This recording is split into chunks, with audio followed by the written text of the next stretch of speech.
Hallelujah. प्रभु यीशु मसीह में मेरे सब बहन भाइयों को जय मसीह की। आप सबका स्वागत है हमारे इस YouTube चैनल पर, जिस पर आप परमेश्वर के पवित्र वचनों को सुनते हैं और आशीष को ग्रहण करते हैं। मेरा ये विश्वास है कि आज का पवित्र वचन आपको सेम नहीं रहने देगा। आज की हमारी वीडियो का विषय है पवित्र बाइबल, परमेश्वर की सांस। हमारा आज का वचन है 2 तीमुथियुस 3 अध्याय उसका 16वां और 17वां वचन। हर एक पवित्र शास्त्र परमेश्वर की प्रेरणा से रचा गया है और उपदेश और समझाने और सुधारने और धर्म की शिक्षा के लिए लाभदायक है, ताकि परमेश्वर का जन सिद्ध बने और हर एक भले काम के लिए तत्पर हो जाए। मेरे प्रियो, परमेश्वर के वचन में लिखा है कि संपूर्ण पवित्र शास्त्र मतलब पूरी बाइबल परमेश्वर की प्रेरणा के साथ रची गई है। उपदेश, समझना, धार्मिकता की शिक्षा के लिए लाभदायक है। यानी कि जब हम पवित्र बाइबल को पढ़ेंगे और मानेंगे तो ये हमें उपदेश, समझ और धार्मिकता में चलना सिखाएगी।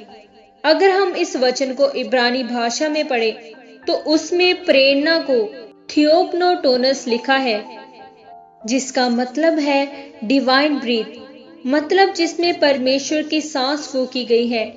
जब परमेश्वर ने आदम को बनाया था तो परमेश्वर ने मिट्टी ली और उसको गूंथा और फिर उसमें जीवन का सांस फूंक दिया। तो लिखा है कि उस मिट्टी के अंदर जीवन का सांस फूंका गया तो वह एक जीवित प्राणी बन गया। पवित्र बाइबल बताती है कि ये शब्द ब्रीथ मतलब फूंका गया, तो लिखा है जैसे परमेश्वर ने आदम के अंदर जीवन का सांस फूंका और वह बन गया था, वैसे ही पवित्र बाइबल के वचन है जो परमेश्वर की सांस के द्वारा रचे गए हैं। आज जब यही वचन आप अपने घर में, चर्च में या कहीं पर भी पढ़ते हैं तो वही जीवन आपको अपने जीवन में महसूस होता है जो परमेश्वर के सांस फूंकने से आदम को हुआ था। मेरे प्रियो, 2004 में मेरे मसीह में आने के बावजूद, बपतिस्मा लेने के बाद, पवित्र आत्मा पाने के बाद, गैर भाषा पाने के बाद, जब मुझे चंगाई नहीं मिल रही थी तो पवित्र आत्मा ने मुझे एक ही बात कही कि तुझे पवित्र बाइबल पढ़नी है। और जब मैंने पवित्र बाइबल पढ़नी शुरू की तो मेरी जिंदगी में बदलाव आने शुरू हुए, चंगाई मिलनी शुरू हुई, क्योंकि पवित्र बाइबल का एक एक वचन परमेश्वर की सांसों के द्वारा लिखा गया है।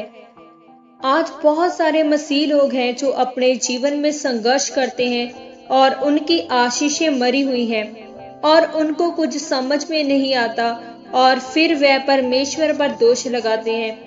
उनकी इस असफलता का कारण ये है कि वह पवित्र बाइबल नहीं पढ़ते हैं, क्योंकि जब आप पवित्र बाइबल पढ़ते हो तो आपकी मरी हुई चीजों में जीवन आता है।